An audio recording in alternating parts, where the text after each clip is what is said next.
Nous sommes dans le 24e dimanche. Le 24e. Oh, oh. Et le 24e dimanche, il nous demande de parler de Saint Marc, chapitre 8. Et les versets sont de 27 à 35. Saint Marc 8, 27 à 35. 8, 27 à 35, imaginez-vous. On est dans le cœur du lion. Le 23e dimanche, la semaine passée, on était dans le cœur du lion. Donc, dans le cœur du lion, on était dans le cœur du lion. Le cœur du lion, la ligne là. Sur le tableau, c'est la ligne d'ici. 45 versets. 45 versets. La ligne d'ici. Hein. Et on était dans la tête, le premier verset. Et le premier verset, c'était Jésus. Il voit un sourd avec beaucoup de difficultés à parler. C'est ça que je vous ai parlé la semaine passée. Et puis, dans le cœur du lion, le commencement, c'est le baptême. Que ton nom, mon cher ami, que ton nom soit sanctifié, là. Que ton nom, Richard, je parle mon nom, Hein? Donc, il a pris quelqu'un qui ne parlait pas, puis qui n'entendait pas. Si on n'entend pas, si on ne parle pas, il n'y a pas de relation avec le monde. Là. Le cœur, notre cœur, il ne peut pas aimer beaucoup si on ne parle pas, si on n'entend pas ce que l'autre dit. Parce que dans la voix, là, il y a de l'intonation, et il y a de l'expression. Donc, si un homme parle toujours comme ça, il y a de l'intonation, donc tout ça, c'est saisi par les oreilles. Donc, le cœur, pour aimer, il faut entendre, il faut parler. Donc, c'est pour ça qu'on a que dans le premier passage du cœur, c'était ça. Donc, dans le premier passage, première partie de notre Père, que ton nom soit sanctifié. Hein. Notre Père qui est aux cieux, que ton nom soit sanctifié, c'est ça. Ton nom, si je ne vois pas, si je n'entends pas, si on dit à côté de moi, Richard, je n'entendrai pas. Seulement si je vois, bon, les yeux vont passer encore dans ce fameux passage du cœur, le cœur, l'amour. Hein? La relation, le Père, le Fils, le Père, le Fils, Saint-Esprit, c'est les poumons. On va passer, probablement la semaine prochaine, on va dans les poumons. Aujourd'hui, il nous parle dans les derniers passages du cœur, dans la ligne du cœur, mais en bas du cœur, en bas du cœur, les numéros 6 et 7. Numéro 6, la sixième demande de notre Père, là, Papa, ne nous laisse pas tomber, Papa, ne laisse pas tomber, Et la sixième béatitude, là, donne-nous un cœur pur, un cœur qui voit Dieu, c'est ça. La sixième passage, puis le septième passage. Aujourd'hui, c'est ça. 6e, 7e. Donne-nous un cœur pur, puis donne-nous des pieds pour bien marcher, là. Des pieds pour marcher ensemble avec les autres, là. pour donner la paix, là, pour donner la paix. Donc, le sacrement du mariage, là, une patte avec une deuxième patte, là, pour marcher, là, pour être ensemble, pour faire un seul corps. Ne séparez pas ce que Dieu a uni, le monsieur et la madame, là, parce que autrement, vous n'aurez pas d'enfants à prendre soin, puis l'amour ne se développera pas. Donc, on est dans le numéro 6 et numéro 7 du cœur. Bon, la semaine passée, on était dans... Voulez-vous savoir ce qu'il y a complet, les titres dans Marc, là, dans l'évangile de Marc, là, toute la série, là, dans le cœur. La tête, la semaine passée, c'était l'aveugle, pas l'aveugle, mais le sourd-muet. Le sourd-muet. Moi, je prends du corps, là, je l'aime bien, cette chose-là, parce que il donne des titres, là, voyez-vous, il donne des titres, quoi. Tous les titres en gros caractères, là, ils mettent tout ça. Puis, on dirait que ça tombe vraiment sur les différentes parties, là. 1, 2, 3, 4, 5, 6, 7, dans le cœur. Donc, dans le 1 du cœur, c'était ça. Dans le 1 du cœur, c'était le sourd-muet. Le numéro 2, donc, le numéro 2, dans le numéro 2 dans le cœur, là, l'amour, là. Comment l'amour, premier sacrement, le baptême, deuxième sacrement, la réconciliation. Comment aimer, comment aimer dans le cœur, comment aimer, ils ont mis, Jésus nourrit 4000 personnes. 4000 personnes. Voyez-vous l'amour qu'il y a dans le cœur, là, dans le premier problème, c'était son nom. Entendre mon nom, dit Coca. Entendre mon nom, que ton nom soit sanctifié, que le nom Richard soit sanctifié, que tu sois un chrétien, là. Que tu sois baptisé. Que ton nom, que tu l'entendes, ton nom, je suis un chrétien, Richard. Je m'appelle Richard. OK? Deuxième, tu sais, il nourrit les personnes, là. Quoi, tu vois? Donc, il faut que je regarde alentour de moi maintenant que je suis Richard. Il faut que j'apprenne à aimer les autres. Et puis, savez-vous qu'est-ce qu'il a mis, là? Il a mis Jésus nourrit 4000. Il nourrit ce que est dans le ventre de l'Église, là. Nourrit 4000, il nourrit les personnes. Donc, l'amour des personnes, aimez-vous les uns les autres comme je vous ai aimé. C'est ça, là. Donc, c'est le numéro 2, la réconciliation. Aimer soi-même, puis aimer la famille. C'est beau, hein? C'est profond. Et le numéro 3, dans le cœur, numéro 3, là, comme ça, la confirmation, il commence à confirmer quoi. Voici qu'est-ce qu'il demande ici. Le troisième passage ici, dans le cœur, là, c'est les pharisiens demandent un miracle. Mais Jésus vient juste de faire un miracle, là. Multiplier les pains et les poissons. Ils sont pas contents, eux autres, ils veulent rester à la tête dure, là. Les pharisiens, les prêtres, les ministres de l'Église de Jérusalem, les grands monsieur du temple de Jérusalem, là.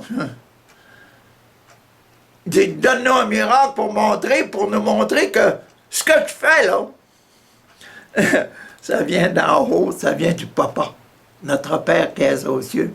On est dans le numéro 3 de notre Père. Que ta volonté soit faite. Fais-nous un miracle. Jésus leur dit non, aujourd'hui, vous n'aurez pas de miracle. C'est ça qui est dans le numéro 3. Le numéro 4, là, le ventre, là. La tête, le cœur, les poumons, vous n'aurez pas de miracle. L'Esprit Saint ne travaillera pas. dans le ventre maintenant, la famille, dans l'histoire de la famille, il dit, au numéro 4, c'est beau aussi, c'est vraiment beau.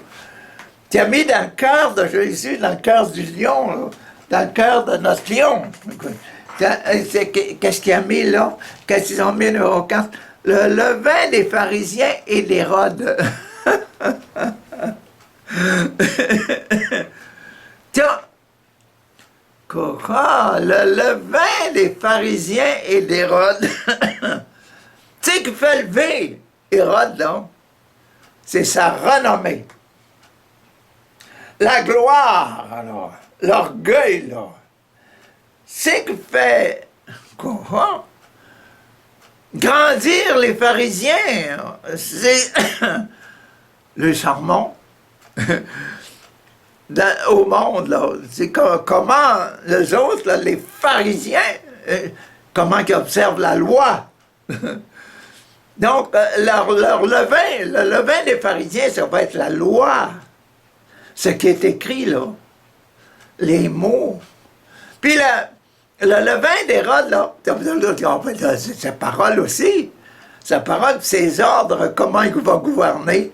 C'est ça qui le fait grandir.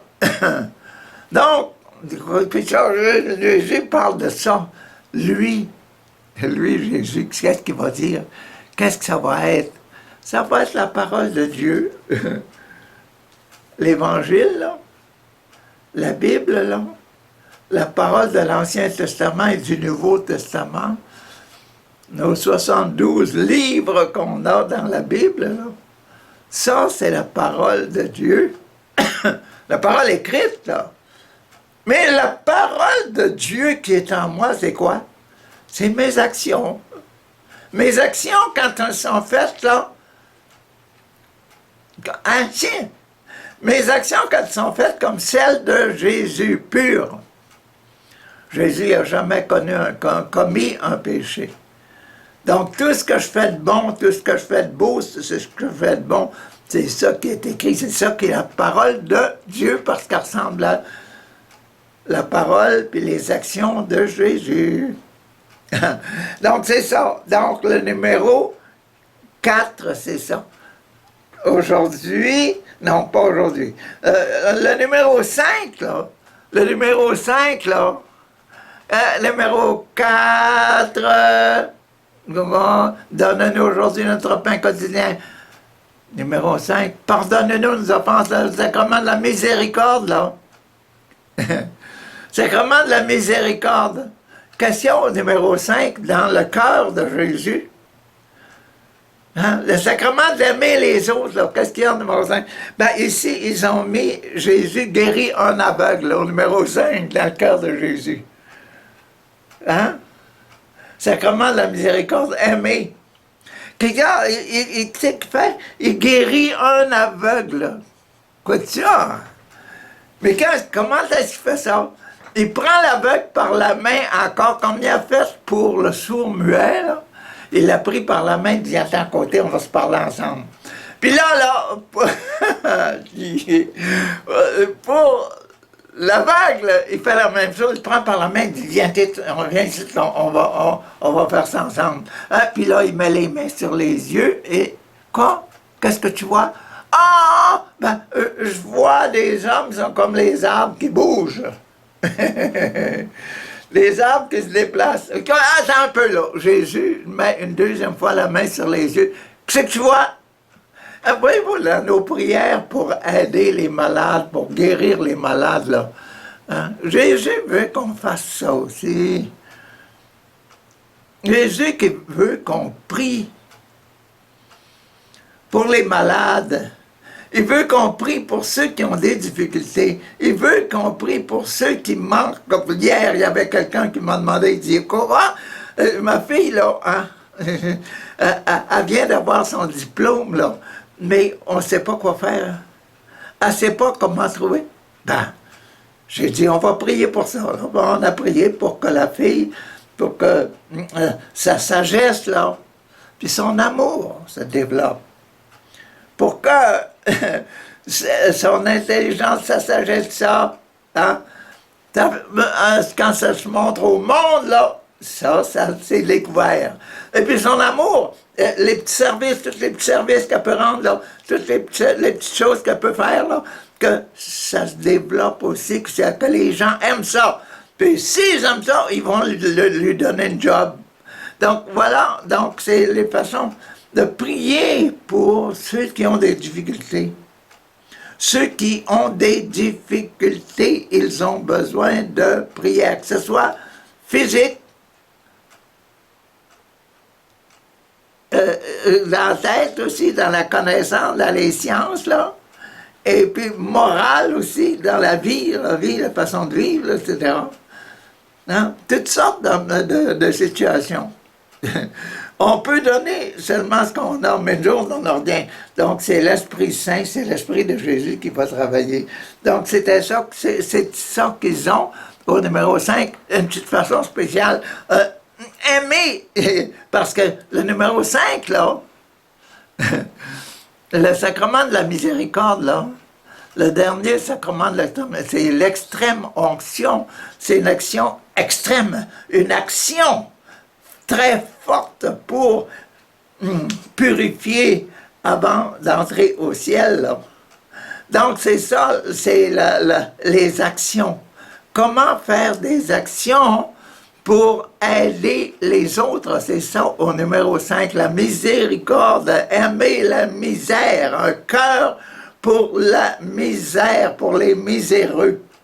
Donc, c'est ça qui est au numéro 5, ici, dans le cœur de Jésus, l'aveugle. Tu vois, ah, c'est bon, hein?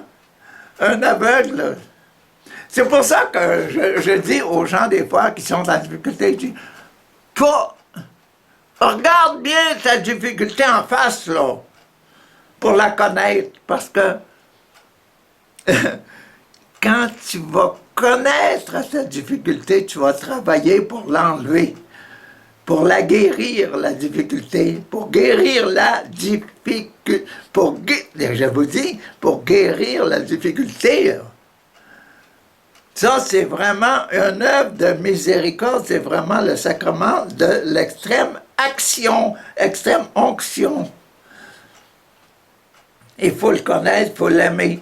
Donc, il ne faut pas avoir peur des difficultés, il faut essayer de les aimer et de les aimer la meilleure façon possible en priant. Donc, c'est ça. Aujourd'hui, on passe au numéro 6 et au numéro 7, les deux derniers petits passages qui ressemblent à un seul passage, mais c'est deux. Dans le cœur de Marc du lion, dans le cœur du lion. Le 6, donc, comment, tu vois quoi? Ne nous laisse pas tomber, papa. Comment arriver à ça? Ne nous laisse pas tomber, papa. Papa. Laisse-nous pas tomber, Jésus! Et regardons ce que Saint-Pierre a dit au sujet de ça. Saint-Pierre déclare que Jésus est le Messie. Saint-Pierre déclare, tu vois quoi? Que Jésus, c'est le Messie. Et puis, en déclarant, Jésus, tu es le Messie. Saint-Pierre fait un grand honneur, donne un grand honneur à son cœur, à lui, son cœur à lui. Il fait beaucoup de bien à son cœur. Il guérit son cœur, là. Il guérit les difficultés de son cœur. Saint-Pierre, là, qui marche ici, ça fait déjà 3 ans qu'il suit là. Bon, Jésus et ses disciples partirent ensuite vers le village de la région de Césarée de Philippe. En chemin, il leur demanda que disent les gens à mon sujet de moi. Les disciples répondirent, certains disent que tu es Jean-Baptiste.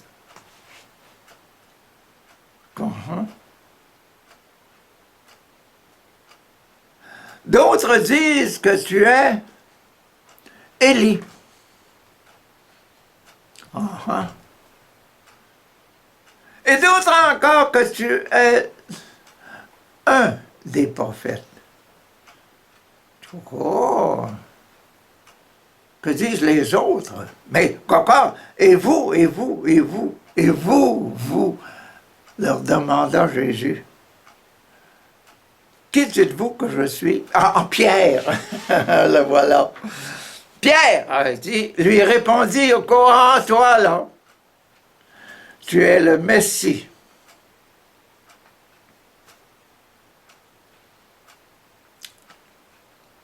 Jésus prend une gorgée, hein. Une bonne gorgée, dit coco. Alors Jésus leur ordonna, pas seulement à Pierre, aux disciples, de n'en rien dire à personne, de n'en rien parler à personne.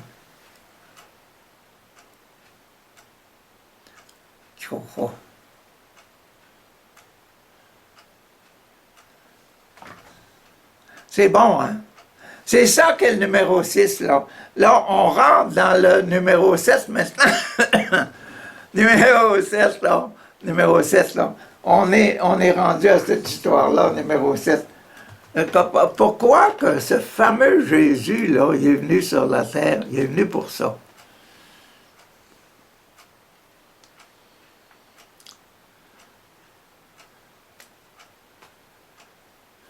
Pour prouver que lui, là, il est le Fils de Dieu. Ça a pris longtemps, hein? C'est pas pour rien qu'il a demandé, là, le Fils de l'homme, c'est qui ça? Qu'est-ce qu'ils disent de moi, Fils de l'homme? On l'appelait le Fils de l'homme. Parce qu'on savait que Jésus, il habitait avec Joseph et Marie, puis Joseph, c'est pas son papa. Donc, il l'appelait Jésus, Fils de Dieu. Fils de l'homme.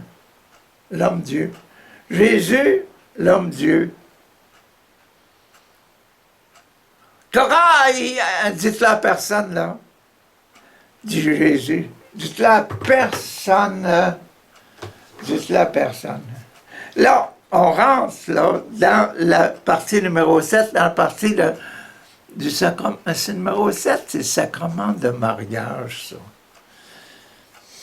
Dans notre liste des sacrements, c'est le 7e, c'est le sacrement du mariage. Et si je m'en vais dans Matthieu, tout cas, Matthieu, l'évangile de Matthieu, la 7e, qui correspond au mariage, là, c'est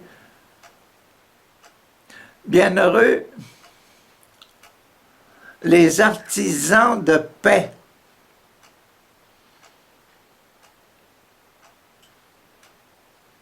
C'est qui ça, les artisans de paix? Le papa et la maman. Bienheureux, c'est qu'ils se marient. Parce qu'ils seront appelés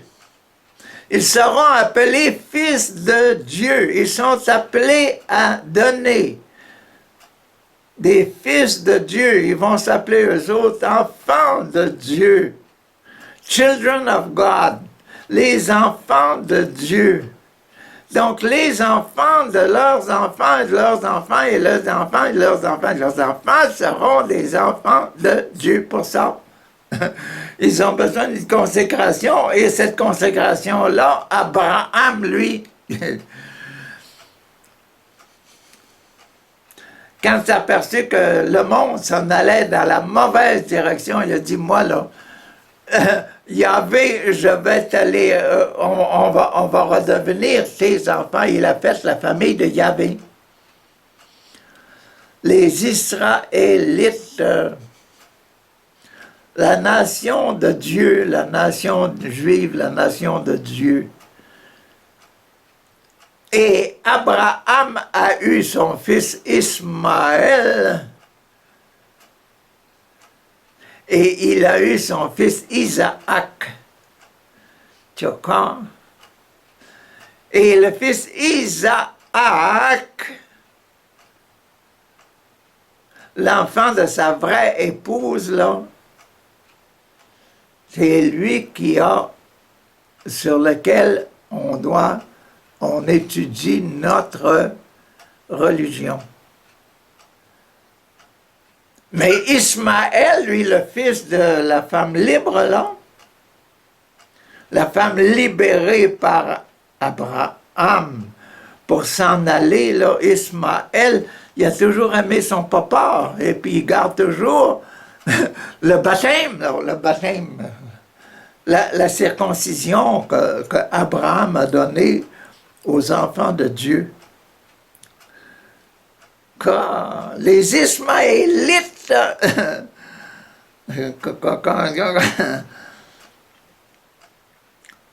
eux autres, ils ont aussi, là encore, ils ont encore leur baptême de circoncision.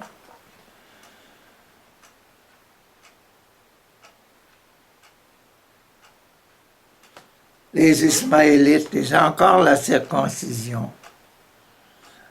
OK. Donc, nous avons ça, c'est le numéro 7, le sacrement. Donc, on dit que le mariage est un sacrement qui unit les personnes, qui unit ceux dont le nom est sanctifié. Il écrit la septième béatitude, c'est bienheureux.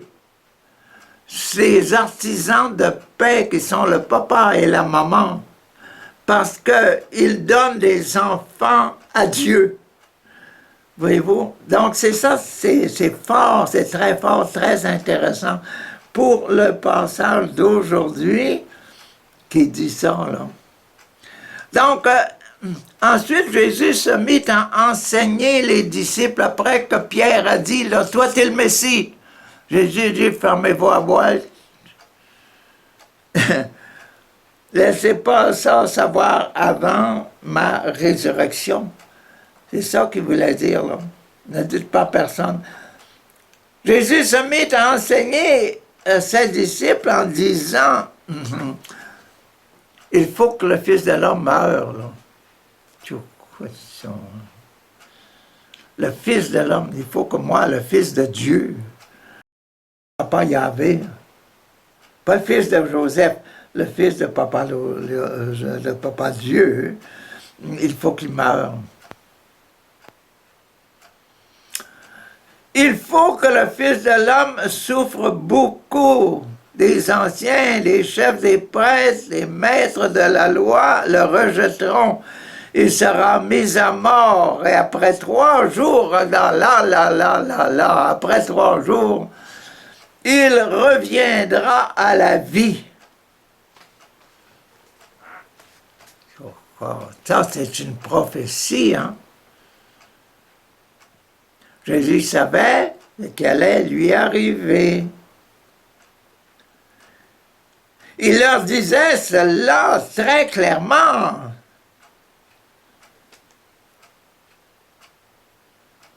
Très clairement. Alors Pierre, lui, qu'est-ce qu'il fait dans ça? Alors Pierre le prit à part, il se mit à lui faire des reproches à Jésus, là. Cochon. Mais Jésus se retourna et regarda ses disciples. Il regarda ses disciples, il dit sévèrement à Pierre, là. En regardant les disciples, sûrement Pierre, va-t'en loin de moi, Satan.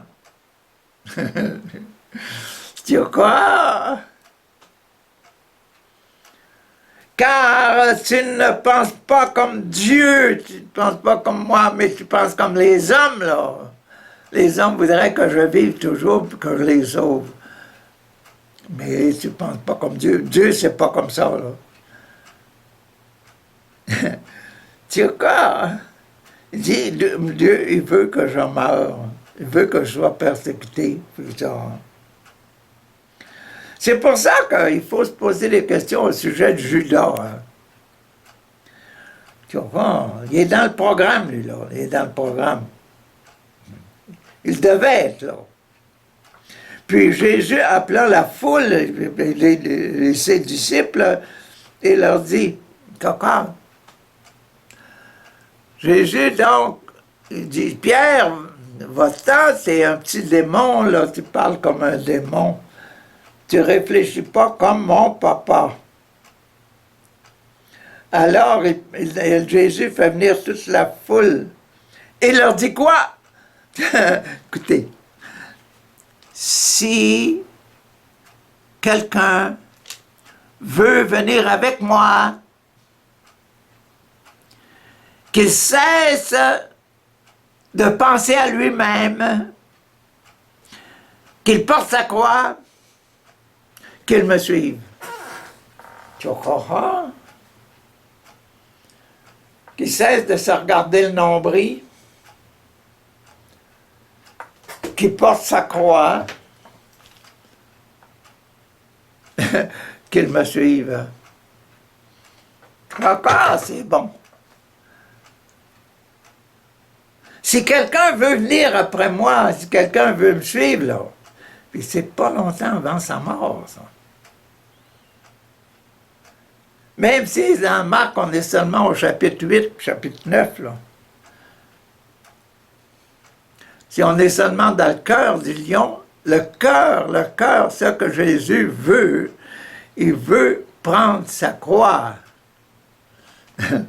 Il veut prendre sa croix et suivre les idées de son papa. Enlever le péché du monde. Car l'homme qui veut sauver sa vie la perdra. Si moi je veux sauver ma vie, être un homme sans péché, doit perdre sa vie, doit mourir.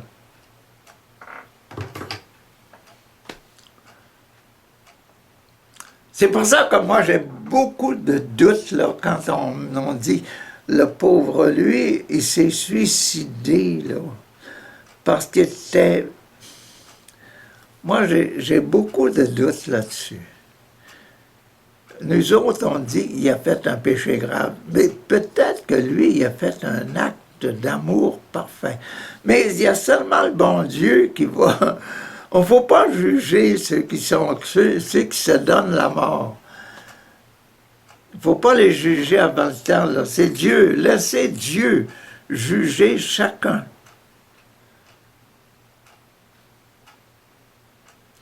Il ne faut pas penser, là, hein, parce que un curé ou bien un ministre vous a dit vous êtes en état de péché mortel. Que vous, là, vous êtes en état de péché mortel, c'est pas vrai, ça.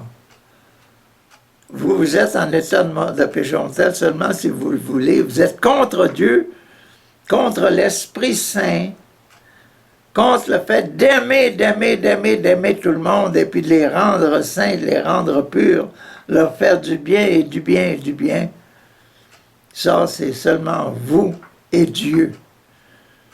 Les hommes, ils vont se tromper magistralement à votre sujet. Il y a seulement vous qui paraissez à l'heure de votre mort. Là. Il y a seulement vous autres qui êtes devant Dieu. Quand vous allez mourir, là, Dieu, il ne jugera pas Jacques et Jean qui sont là-bas. Là. Ils vont juger seulement vous. Donc, c'est moi et Dieu à ma mort, là, lorsque je le rencontre. Donc, car l'homme qui veut sauver sa vie, il doit mourir. Il la perdra. Mais celui qui perdra sa vie à cause de moi, pour la bonne nouvelle, là, pour la justice, là, pour que qu'il soit pur, là, pour qu'il soit plein de grâce et de vérité, là. Coco, il la sauvera. Il la sauvera sa vie pour l'éternité. À quoi sert-il à un homme de juger? Quand sert-il à un homme de gagner? À quoi sert-il à un homme de gagner le monde entier s'il perd sa vie?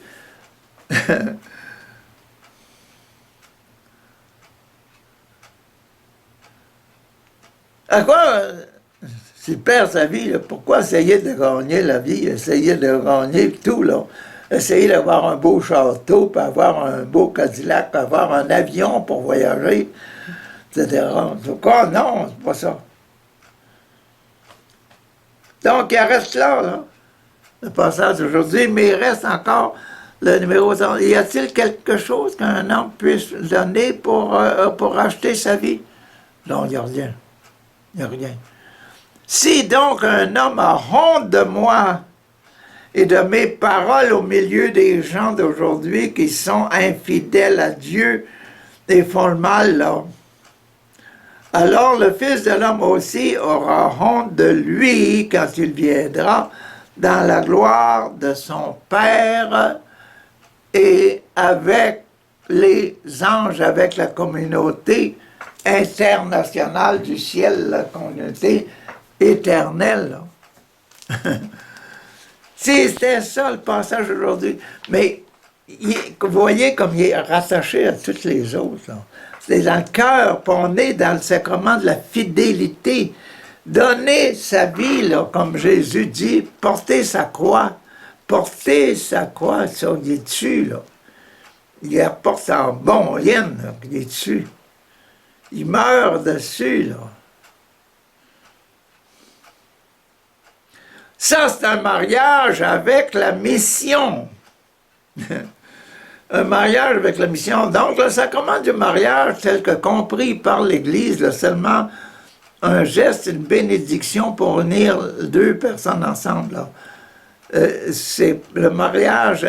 Dans les Écritures, c'est beaucoup plus large que le sacrement qui est un instrument pour donner, si je posais, donner la grâce. Ouais. Donc, là, le sacrement du mariage donne la grâce, le sacrement donne la grâce de l'union. Donc, le sacrement, la générosité, le cœur pur de Jésus, le cœur aimant de Jésus qui a accepté de mourir, là, c'est ça qu'il a fait. Ça, c'est le sacrement de la fidélité. Fidélité, le sacrement du mariage, le sacrement de la fidélité. Donc, c'est pas juste... Il faut accepter qu'il y ait le sacrement dans une église, là. Dans l'église, il faut accepter qu'il y en ait. Mais le vrai sacrement, il est dans le cœur. L'amour qui va se développer et qui va aussi créer la famille des enfants de Dieu. Ça, c'est le vrai sacrement du mariage, c'est la grâce, là. Il se manifeste dans la grâce. Comme tous les sacrements, ils se manifestent par la grâce.